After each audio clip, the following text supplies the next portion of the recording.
hello students আজি আমি এইটো ভিডিওত আলোচনা কৰিম অহা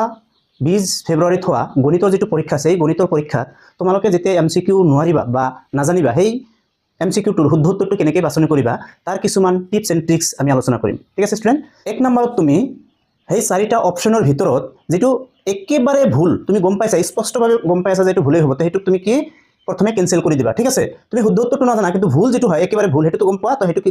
एलिमिनेट कर दिबा कैंसिल कर दिबा तेतिया एनेके एटा बा दुटा जेतिया तुम कि अशुद्ध उत्तरটো एलिमिनेट कर दिबा तेतिया शुद्ध उत्तर থাকিব मात्र दुटा বা তিনিটা এনেকৈ থাকিব তেতিয়া তোমাৰ শুদ্ধ উত্তৰটো পোৱাৰ সম্ভাৱনা প্ৰচুৰ পৰিমাণে বৃদ্ধি পাই যাব হয় না নাই দুই নম্বৰত তোমালোকে চাব লাগিব যে এই অপচন কেইটাৰ ভিতৰত কোনটো অপচন বেছি যুক্তিকৰ যেন লাগি আছে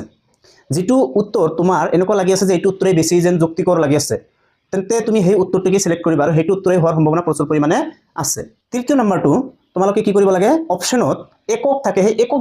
মিলাই চাব লাগে যে তোমাক কি বাহিৰ কৰিব দিছে আৰু তাৰ এককটো কোনটো অপচনত আছে যেনেকৈ তোমাক যদি কোৱা হৈছে আয়তন বাহিৰ কৰা তেনহলে আয়তনৰ কোৱাৰ লগে লগে কিউবত আহি যায় তোমাৰ এককটো এটা সেন্টিমিটাৰ কিউব হ'ব পাৰে বা মিটাৰ কিউব হ'ব পাৰে হয় না নাই তো এনেকুৱা তোমালোকে কি চাব লাগে একক বিলাও চাব লাগে কি জানি এককত বাহিৰ হৈ যায় হয় না নাই যে যেটো অপচন তোমালোকে কমকৈ ফিল আপ কৰিছা এতিয়া তাত এ বি সি ডি কে দিয়া থাকে হয় না নাই এ বি সি ডিৰ ভিতৰত যদি তুমি সকলোতকৈ ধৰা হল এই অপচনটো কম সিলেক্ট কৰিছা আৰু বাকি কেইটা বেছি বেছিকৈ সিলেক্ট কৰা হৈছে তেতিয়া তুমি কি কৰিবা সেই এই অপচনটো যে কেইটা বাকি আছে তুমি পাৰা নাই সেই নাপাৰা কেইটা অংকত কি কৰিবা তুমি বা এমসিকিউত কি কৰিবা এই অপচনটো তোমালোকে সিলেক্ট কৰিবা কাৰণ প্ৰতিটো অপচনে প্ৰায় তোমাৰ সমানৰ কম বেছিকৈ সমানৰ ওচৰত থাকে 10 12টা এনেকৈ তোমালোকক কি কৰে মিলাই দিয়ে 12টা 13টা এনেকৈ কি কৰে মিলাই দিয়ে গতিকে যেটো অপচন তোমালোকৰ কম থাকিব সেই অপচনটো তোমালোকে কি কৰিব লাগিব সিলেক্ট কৰিব লাগিব ঠিক আছে যে এটা কোশ্চেন পঢ়ি ফাৰ্ষ্টতে অনুমান কৰি লোৱা যে এই অপচনটো হ'ব লাগে এ হোক বি হোক তোমালোকে ফাৰ্ষ্টতে কোশ্চেনটো পঢ়ি কি কৰা অনুমান কৰি লোৱা হয় না নাই তো প্ৰথমত যেতিয়া তুমি এটা অপচন সিলেক্ট কৰিবা ধৰা হল তুমি প্ৰথমত কোশ্চেনটো পঢ়ি অপচন বি সিলেক্ট কৰিলা তেতিয়া তুমি যদি সেই কোশ্চেনটোৰ এনসাৰ এক্সাক্ট নাজানা তেতিয়া তুমি সেই প্ৰথম যেটো অপচন সিলেক্ট কৰিছিলা সেই অপচনটো দিবা কাৰণ প্ৰথম অপচন যেটো সিলেক্ট কৰা হেতু হোৱাৰ সম্ভাৱনা বেছি পৰিমাণে থাকে ঠিক আছে তো তোমালোকে যেটো ফাৰ্ষ্টত অনুমান কৰিবা যদি নোৱাৰা তেনে সেই ফাৰ্ষ্টটো দি দিবা ঠিক আছে ইয়াৰ পিছত দেখা তোমালোকে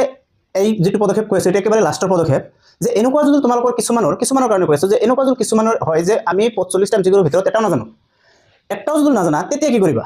তেতিয়া তুমি এটা এ এটা বি এটা সি এনেকৈ কিন্তু নিদিবা এনেকৈ দিলে আৰু তোমাৰ মাৰ্ক কম হ'ব তো যদি তুমি পাস কৰিব খুজি আছা তেনহলে তুমি যেটো অপচন দিবা গোটেই কেইটা 45তে হেতু দিবা যেনেকৈ তুমি ধৰা হল যে একৰ পৰা স্টাৰ্ট কৰি 45 লৈকে তুমি খালি অপচন এ দিলা তথাপিও তুমি পাস হৈ যাবা ঠিক আছে অপচন এ টু দিলে এ টু বেছিকৈ থাকে তো অপচন এ টু দিবা হয় ঠিক আছে অপচন এ টু দিলে তুমি 45টাৰ ভিতৰত 45টা এ দিলে তুমি পাস হৈ যাবা ঠিক আছে 1 2 মাৰ্ক এদিকে হ'ব পাৰে এটু গ্ৰেস মাৰ্ক দি পাস কৰি দিবই হয় না নাই তো এটো লাষ্টৰ অপচন যেটা তুমি এটাও নাজানিবা ঠিক আছে অবহেকত এটা কথা মনত ৰাখিব লাগিব সময় যাতে এটা কোশ্চেনত বেছি নিদিয়া সময়টো কিন্তু তোমালোকে মেইনটেইন কৰিব লাগিব যদি এটা কোশ্চেন পাৰা নাই তেনহলে তুমি হেতু সিলেক্ট কৰিলা নহলে কিন্তু বাকি কোশ্চেন চাব লাগিব নহলে কি হৈ যাব তুমি লাষ্টত সময় নাপাবা তাৰ কাৰণে কি কৰিব লাগিব সময় ম্যানেজমেন্টটো কৰিব লাগিব তো এই যিমান কেইটা কথা কলো মই বা যে কেইটা ট্ৰিক্সৰ কথা কলো এই ট্ৰিক্স কেইটা তোমালোকে ভালকৈ মনত ৰাখি ঠিক আছে আৰু ইয়াক এক্সামত তোমালোকে এপ্লাই কৰি এটা ভাল নম্বৰ কেৰি কৰিব পাৰিবা আৰু তোমালোকৰ যাতে